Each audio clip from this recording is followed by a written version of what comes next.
E.G. Marshall. There are parts of the countryside which wake each day to a morning mist which has settled thickly during the dew-falling night. Through it, the trees have a waiting look. Hills seem to be further off than they are. Cattle look motionless as they graze. White farm horses move and turn in slow and stately unison. Everything is waiting for the sun. You don't know me, right? Am I right? And I don't know you, correct? Yes. Well, then, why is it? Now, I'm asking you in all seriousness, you understand? I understand. Why is it I'm so crazy in love with you? I think I'm losing my mind.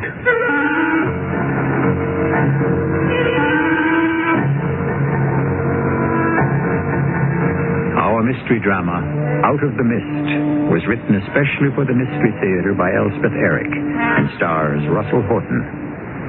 I'll be back shortly with Act One.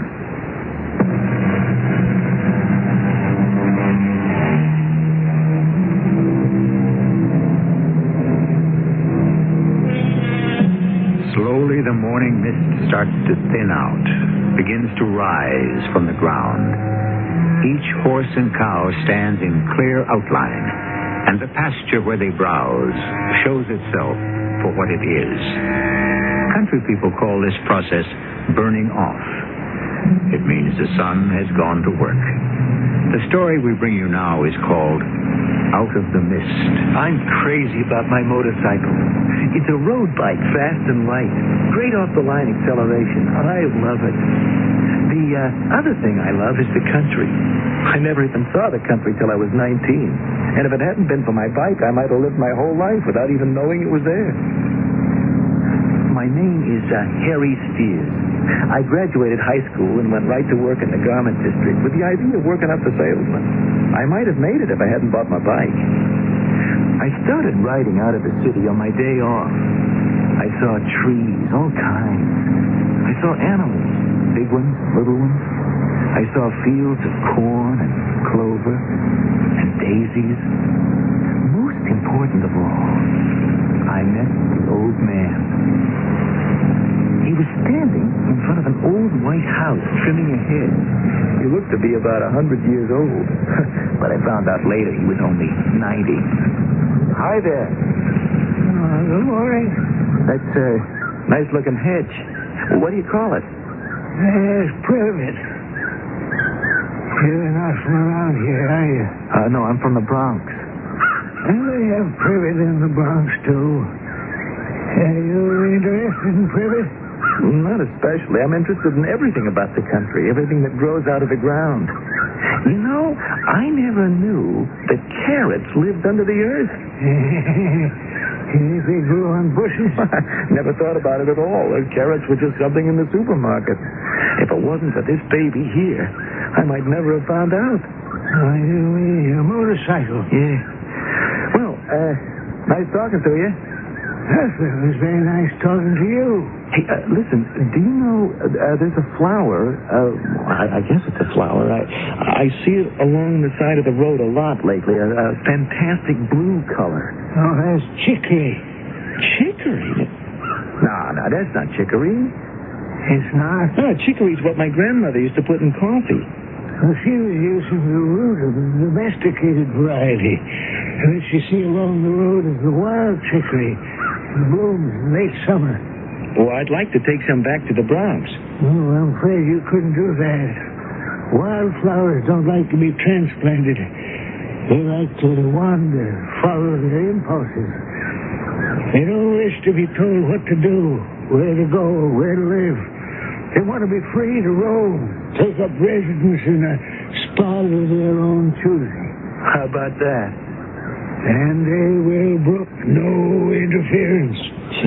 Well, they have to admire their spirit. I do. I admire it. You want to be on your way to the Bronx. I guess so.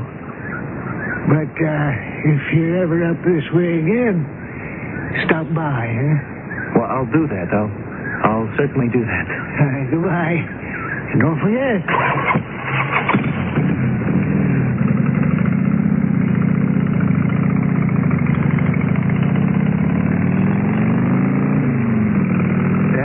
changed my life, put its mark on me forever. A little talk with an old man about privet and chicory and carrot, and an invitation to come back. I could hardly wait. If I'd known what would come of it. But I didn't know. And I was having the time of my life. I bought a paperback and I started to learn about wildflowers. Purple loosestrife, cinquefoil, bee balm, butter and eggs, vervain. I went crazy. I couldn't wait to see all those wild things growing out of the ground. On my very next day off, me and my bike stopped off at the old man's house.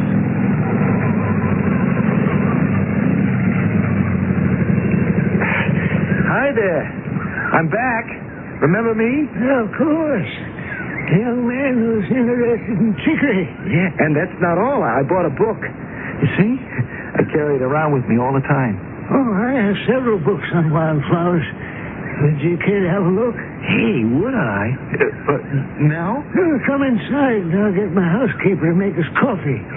Or would you prefer a drink of some sort? Oh, anything at all. Listen, Mr. Bell. Calvin Bell. What do you know about hollyhocks? A little. It's very difficult to raise from seed, although I have succeeded from time to time. Most people buy the seedlings. Here we are. Miss Peters. Mrs. Peters. Yes, Mr. Bell? We have a guest. Well, now, that's nice. This is Harry Steers from the Bronx. He drove up here on his motorcycle. Is that so? We'd be obliged to you for some coffee, Miss Peters. I'll see to it. Very pleasant meeting you, Mr. Steers. Oh, the same here, Mrs. Peters. Sir, there's something in the book. It's called bee balm. I see it along the road some. Great shade of red. Some people have tried to domesticate it and call it bergamot. But I don't hold with that. I don't care for the whole idea of taking wild things and taming them. I like to leave things alone. Let them wander the earth as they please. Same thing with animals. I can't tolerate the thought of putting animals in a zoo for people to stare at and to laugh at and sometimes tease and feed unnatural things, too, which can make them sick. Sometimes it seems as though man has a morbid desire to get his hands on everything that he grows and do something with it. Twist it, turn it, take it apart, make it into something it isn't, something different, more to his personal liking. Mr. Bell, you shouldn't get yourself all worked up. Yeah. No, I shouldn't. You're quite right. After all, I'm 90 years old, you know. Oh, you could have fooled me. Look here, if you're so interested in wild things, if you really like the country... Well, I am. I do a lot. Well, why don't you move up here? Forget about that Bronx place. Move in here with me.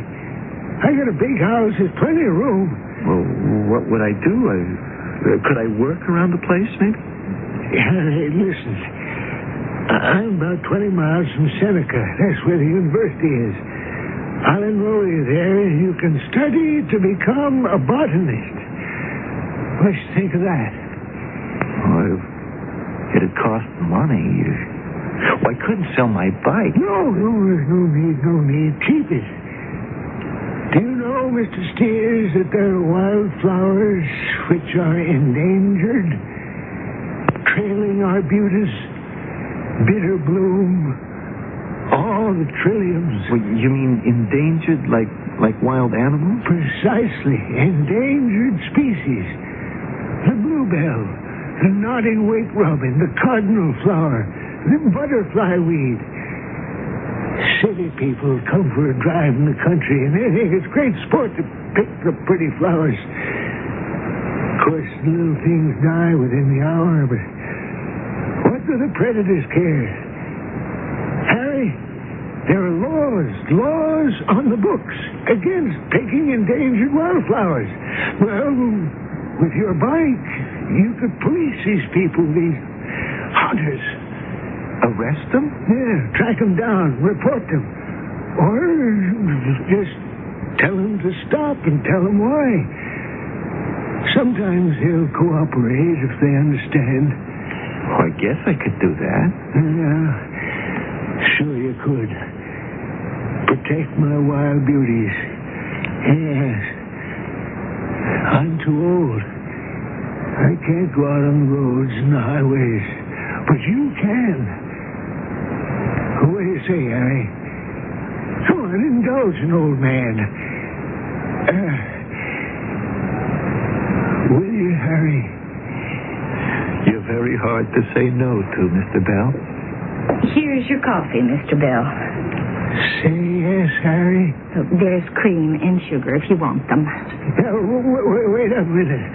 I'm going to fetch some superlative brandy. It's been in the cellar for 20 years. And today is the day to open it. What's Mr. Bell so wrought up about? Just an idea he's got.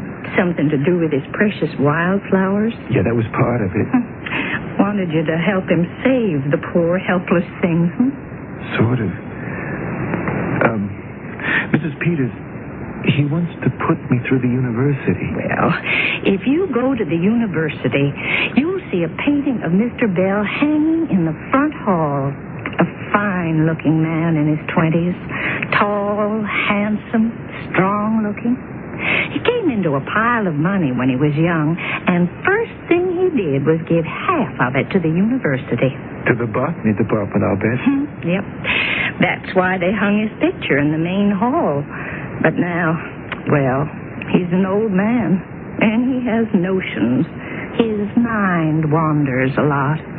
Remembering things, I suppose. Which seems very okay to me. Yes, well, I just thought you should be told. I did it. It was a chance I couldn't pass up. I moved in with Calvin Bell. And come fall, I signed up at the university, majoring in botany. Every morning of my life, I walked to the main hall and saluted the painting of Calvin Bell as a young man. Mrs. Peters was right. He'd been a great-looking guy in his day. Better than 6 feet tall, with bright brown eyes and wavy hair. And he was a nice old coot now. Even if his eyes were dimmed, he walked with a stoop, and most of his wavy brown hair had fallen out. We got along fine. Actually, everything was just about perfect. Till I met that girl. Well, even that was good at the beginning. The trouble came later.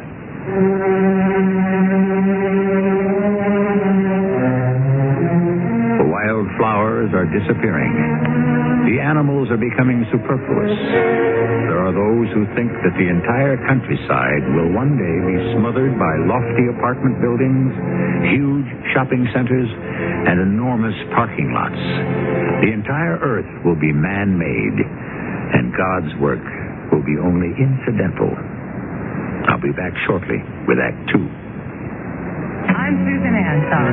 It's a good feeling to sleep the night away on a perfect Pillow Soft is the ultimate in sleep. Unique extra cushioning for heavenly comfort on top. Ultra firm support inside. Perfect sleeper Pillow Soft. Firmness that feels good. Be a perfect sleeper. Buy a perfect sleeper. Perfect sleeper. Buy a perfect.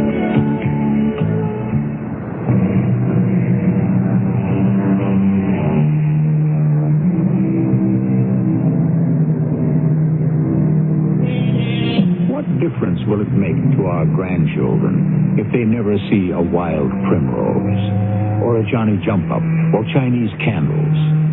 Will they know or care that these were flowers that grew freely with no help from man at all? Will it matter if they never have a chance to see an eland, or a kudu, or a dik-dik? Probably it will have no significance whatsoever, because they cannot know what they have missed, what civilization has stolen from them. This is how I met the girl. It was 8 o'clock in the morning, and the mist hadn't even begun to lift. It was a wonder I saw her at all. She wasn't riding a thumb. She was no hitchhiker. She was just standing there on the far side of the rise that goes over the old abandoned single-track railroad. I was already late for my first class at the university. I can't imagine what made me pull up. You oughtn't to be standing out in the middle of the road like that. Why not? Well, you could get run over. Oh, I don't think so. Oh, I could have run you down with my bike just now. See, there's a rise here, a little hill where the road goes over the old railway. I always give it the gun not to lose speed and then sort of flip over on the other side. Evil Knievel stuff, you know? That was supposed to be a joke. Oh. Well, I don't know why they don't level off this stretch of road. The railroad stopped running years ago. I don't even know where it went to. To Miller's Ridge. Oh, yeah, I didn't know that. Yes, it does. Well, it would if it was running. Yes.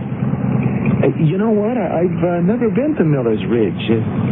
I've heard of it, but I've never been there. Oh, it's just a post office, really, and a few houses. I used to live in one of those houses. Yeah? Before I went away to school. Well, I better be getting to class. I got an exam coming up. Nice talking to you. Goodbye. Have a nice day. Thank you. And remember what I told you about not standing in the mist like that. Wait till it burns off if you want a summer ride. You wouldn't want to get run down by a bike, would you? A bike? A bike. A motorcycle. This baby here. Oh. Well, better get on the stick. This exam is very important to me. I'm studying to be a botanist. That's nice. It's very nice.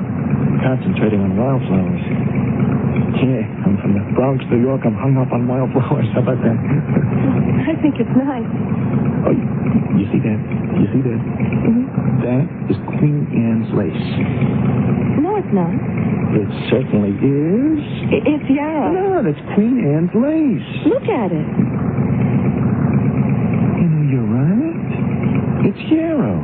It's hard to tell unless you're close up. They do look alike. But Queen Anne's lace is pretty, delicate. Yarrow is, well... Like, more coarse. More coarse, yes. You look like Queen Anne's lace. Me? Pretty and delicate. You'd better get on to your class at the university. Yeah, I guess I'd better. See you again, I hope.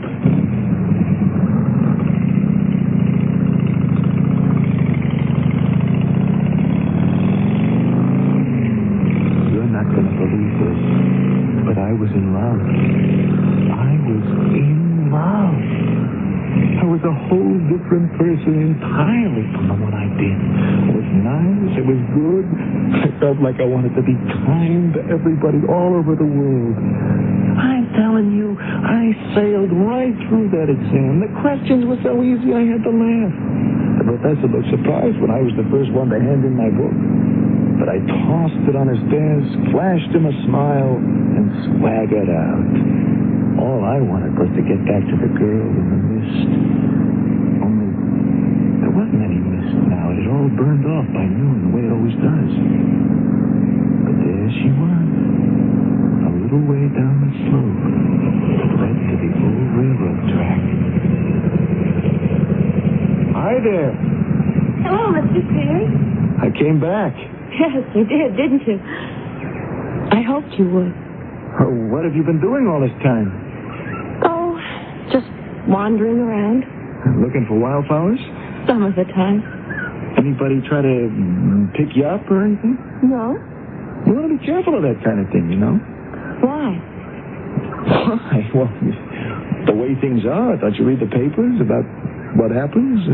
I don't read the papers. All kinds of things happen. But then, you weren't looking to be picked up, were you? I don't think so. What were you looking to do? wanted to get to Miller's Ridge. Were you going to walk? I guess so. You want to see a family, is that it?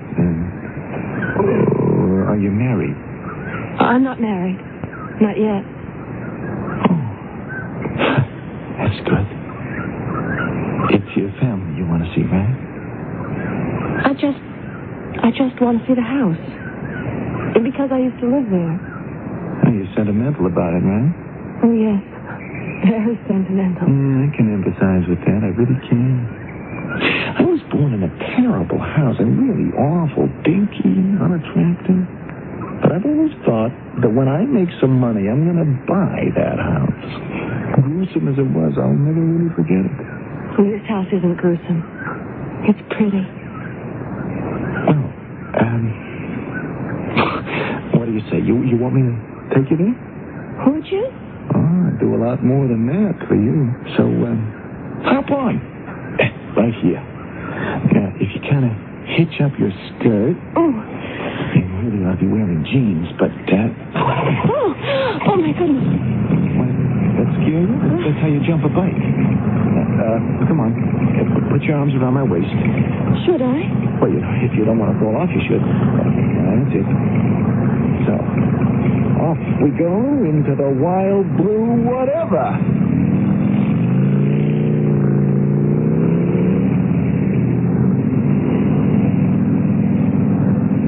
She didn't grab hold of me like some girls would that had never ridden tandem on a bike before. I could hardly feel her arms around me. I had to look down and see her hands clasped together and her thumb tucked inside my belt. Every so often I'd turn around and see this sweet face behind me. The sweetest face I'd ever seen in my whole life. Innocent and lovable. Like a wildflower. Where's this house you want to see?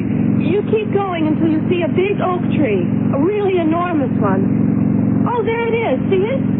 Oh, yeah.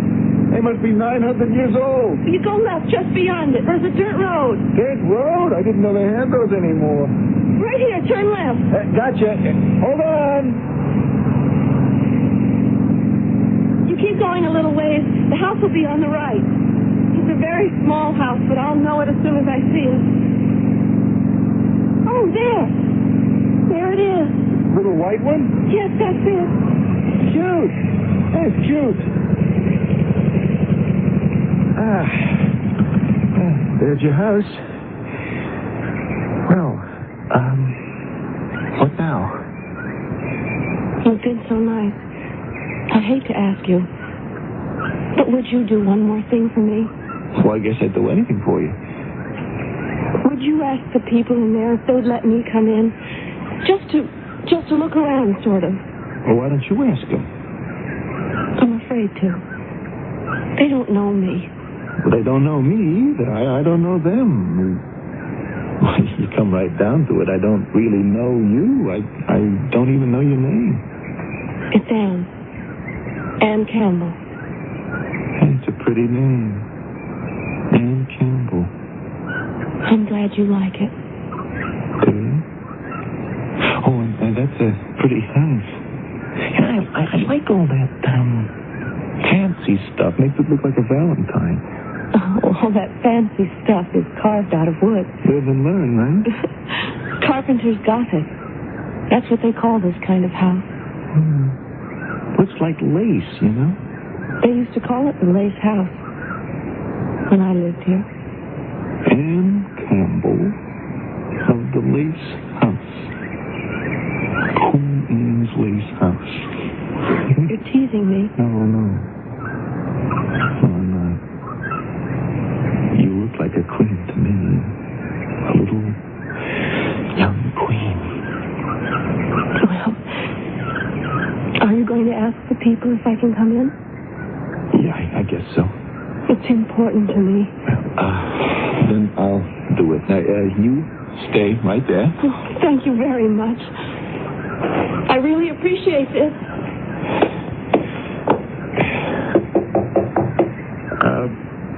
Anybody home? I don't know if there's anybody home. Please try. Is anybody home here? What do you want? Excuse me, ma'am. Who are you? My name's Harry Steers. I live with Mr. Calvin Bell, the old gentleman that Now, what are you doing here? It's not for me. I got somebody with me. She used to live here. Well, plenty of people used to live here, plenty. Yeah, and she'd like But not for long. to come in. They all move out. If you don't mind. And that's what we're going to do. Move out.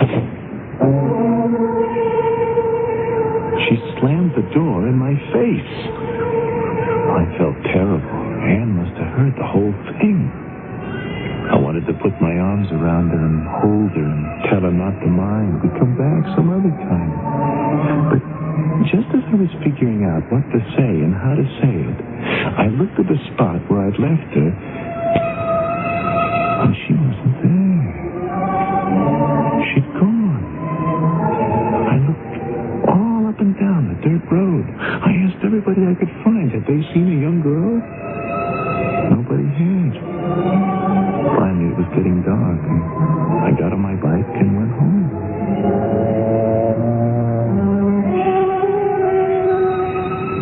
I went right up to Mr. Bell's room. I knew he'd be lying down. He always did before dinner. I didn't even knock on his door. I went right in. Mr. Bell? Harry. Excuse me, but I got to tell you what happened today. You passed the examination. Oh, yeah, sure. But, Mr. Bell, I fell in love with a girl. Now, don't laugh. It's a fact. Oh, I wouldn't laugh. I picked her up on my bike. She wanted to go to Miller's Ridge. Miller's Ridge? Yeah, to visit a house there. She used to live in it. It's the prettiest house you ever saw. They used to call it the Lace House, she said. Lace House. Yeah. Now, the girl, her name is Anne. Anne? I call her Queen Anne of the Lace House because she reminds me of Queen Anne's lace, so soft and dainty, and I love her, Mr. Bell. I want to marry her, and I'm going to. Mr. Bell? Dinner's about ready, Mr. Bell. I think he fell asleep, Mrs. Peters. I've got the table all set. Oh, my. Oh, my. He isn't sleeping, Mr. Steers. He's dead.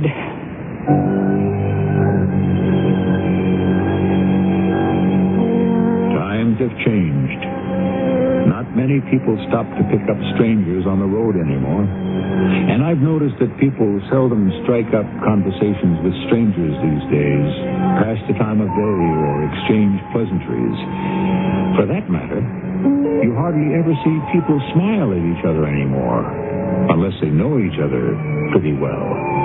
Yes, times have changed, and it's sad. I'll be back with Act 3 shortly. Walter Cronkite, one of a kind, writing, editing, working with the superb CBS News team to gather and report the news. The daily, constant pressure of being the best. And there's only one place you can find this anchor man, this editor, this team. Good evening. That's a strong but Cronkite and Company, only on the CBS Evening News. Monday through Friday on the CBS Television Network.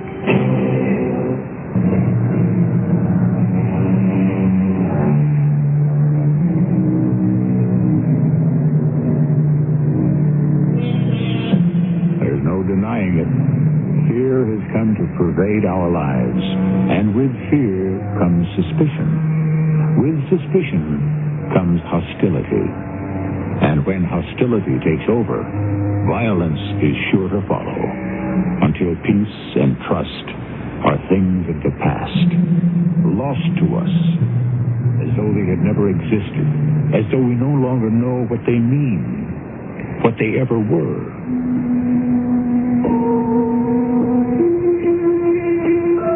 That really shook me up.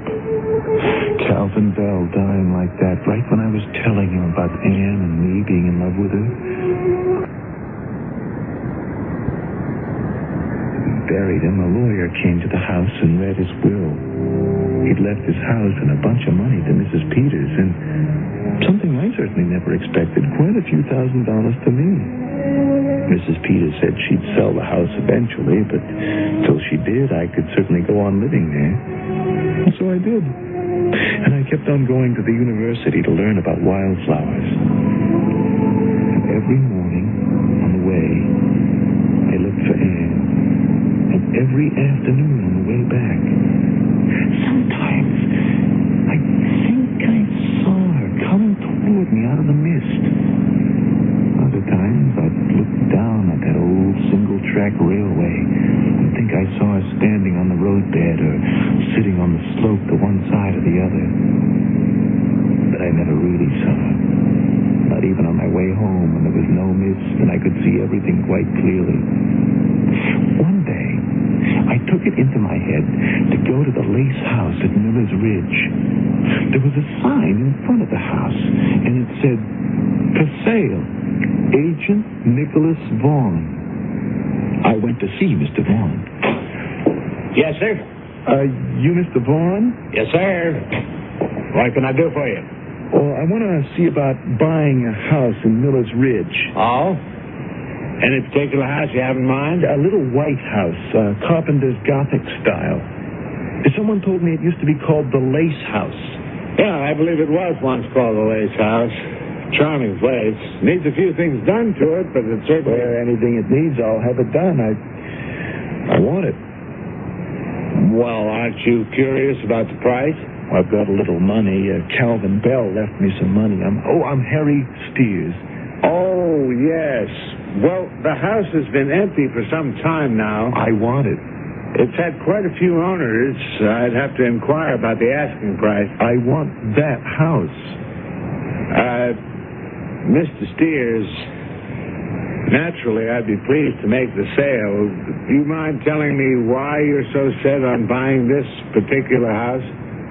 I want it.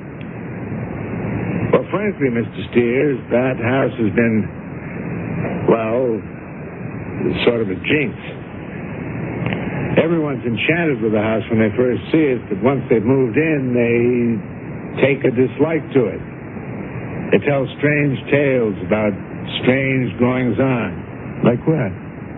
Oh, sobbing in the night, restless footsteps on the stairs.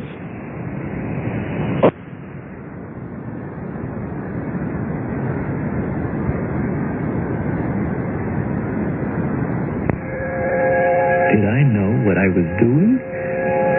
No. I just went ahead and did it. I moved into the house and waited for something to happen. It's true, I did hear very strange noises sometimes. Like slow, heavy footsteps. And a kind of crying sometimes. Low, strangled sobs is what they sounded like. No. But none of these things bothered me. They were a kind of company for me. Because I was lonely and waiting. Then, one morning, I was riding my bike to school, and all of a sudden, out of the mist, Anne, it's you. It is you, isn't it? Hello, Harry. Well, it's been almost a year. Almost. But you look just the same. So do you. You know, I've been looking for you every morning, every afternoon, too. Sometimes I thought I saw you, but I never did, really. I saw you. You did? Well, why didn't you ever stop me? I don't know. I just can't believe, finally, after all this time. Look, you still want to go to Miller's Ridge? Oh, yes. To the Lace House? Yes, I do. Okay, I'll take you. Hop on. Will I be able to go inside? You bet you will. Are you sure? I'm positive. You know why? No. Tell me. Because it's my house now. Really? You mean it? I bought it. Why did you do that? Oh, I don't know. I thought maybe I'd find you there, I guess. Nah, That's not it. I thought I'd find you somewhere, like here, standing in the mist, and I'd take you to the house, and I'd take you inside and tell you how much I love you. And then we get married. All set? Yes. So, off we go into the wherever.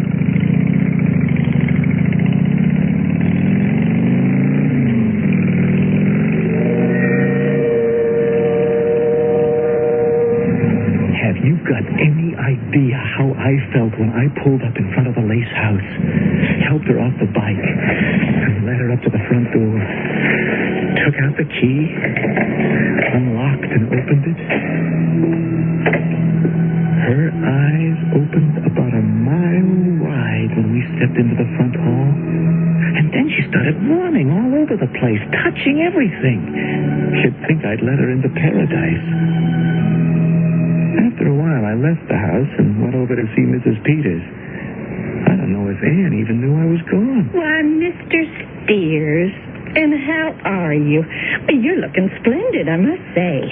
That's what I am, Mrs. Peters, just splendid. Oh, pardon the mess around here. I sold the house, you know. Oh, no, I didn't know. Oh, yes.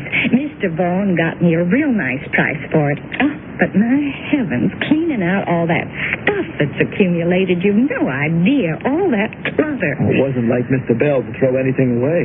True word was never spoke. Well, now, and you, how are you getting along in your little lace house? Well, that's what I came over to talk to you about, Mrs. Peters. Oh, now, you're not happy there. What is it? The ghost's been bothering you? Not a bit. I always thought that was a lot of talk. Mrs. Peters, when I bought the lace house, I didn't really know exactly why I was doing it. Got it cheap, that's what I figured. I bought it for a girl. A girl? Why, Mr. Spears, I didn't even know you had a girl. Well, I didn't. I mean, I just met her on my way to the university, and then one more time on my way back. That was almost a year ago. She wanted to visit the Lace house. She used to live there, so I took her. But the woman who lived in it wouldn't let us in. Screamed at us, as a matter of fact. And when I went back to speak to Ann, to sort of comfort her, she was gone.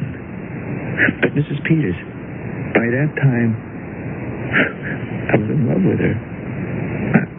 I mean, in love, really in love. Well, for mercy's sake, tell me about it. My gracious. Oh, she's just wonderful, Mrs. Peters, like a wildflower. Young girl, huh? Yeah, she's young.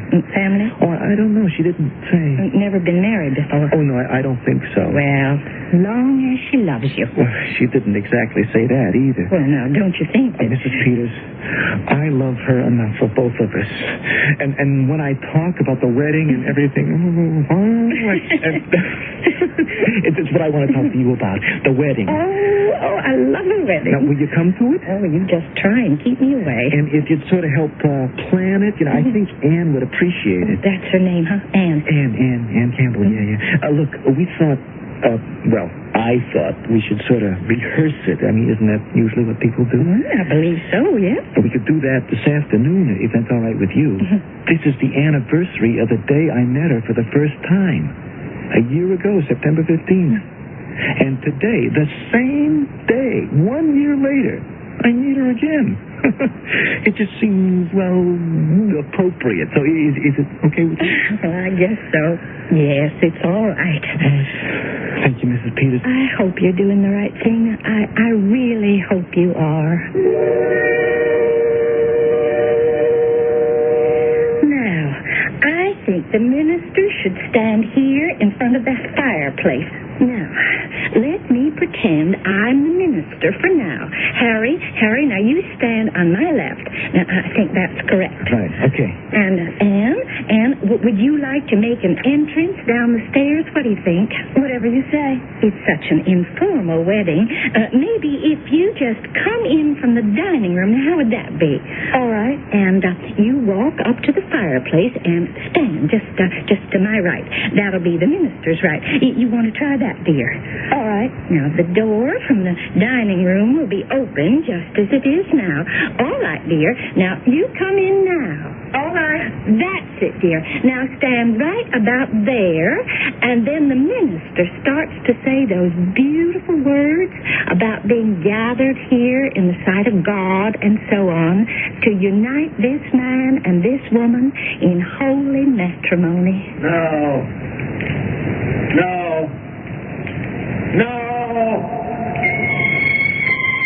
A voice came from the foot of the stairs. I looked up, and so did Mrs. Peters. But Anne was already looking at where the voice was coming from.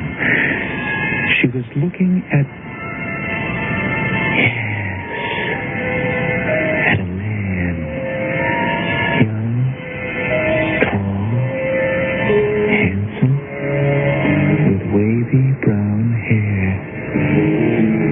It was Calvin Bell.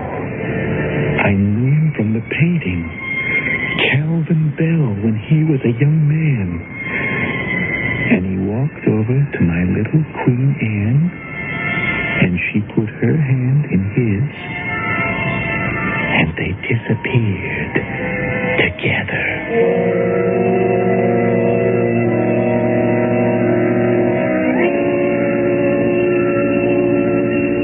There's no explaining these things, Harry. Well, you saw him too, didn't you, Mrs. Peters? Oh, yes. Nobody would believe me if I told them, so I'm not going to try. It'll be between you and me, Harry. And that's the best way, I think. I brought you something I found in the attic. It's a newspaper clipping. I'm going to read it to you, and you can make up your own mind. It says, "The morning train to Miller's Ridge was derailed yesterday due to mechanical failure. Many of the passengers were injured, but none fatally, with the exception of Miss Anne Campbell, who was returning to Miller's Ridge in order to marry Mr. Calvin Bell." The date on the newspaper, Harry, is September 15, 1912.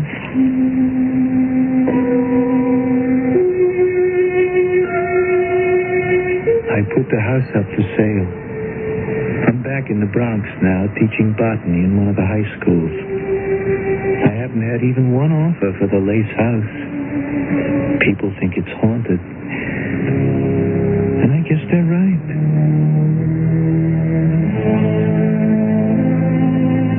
I shall make no statement about haunted houses, either for or against, though there are those who claim they have lived with ghosts and even taken their pictures.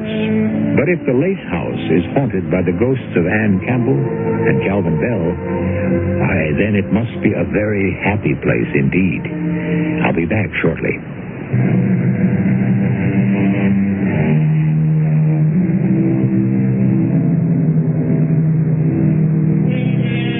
I have never once heard of a ghost harming anyone. Never. Which is more than I can say for so-called real people. One of these days, someone is going to buy the Lace house. And if he is of a calm and equable temperament, he may find it a most pleasant place to live. And he'll never lack for company either. Our cast included Russell Horton, Jada Rowland, Carol Teitel, and Robert Dryden. The entire production was under the direction of Hyman Brown. This is E.G. Marshall inviting you to return to our Mystery Theater for another adventure in the macabre. Until next time, pleasant dreams.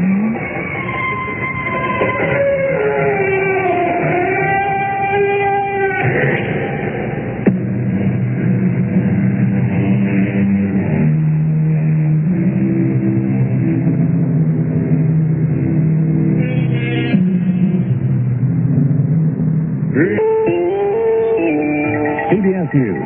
There are reports of damage, but apparently no serious injuries after an earthquake in the Imperial Valley of Southern California.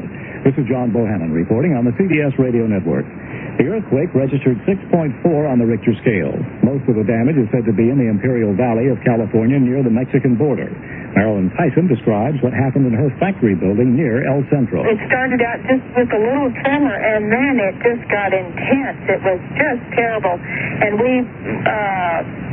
the pots in our office, the plants broke.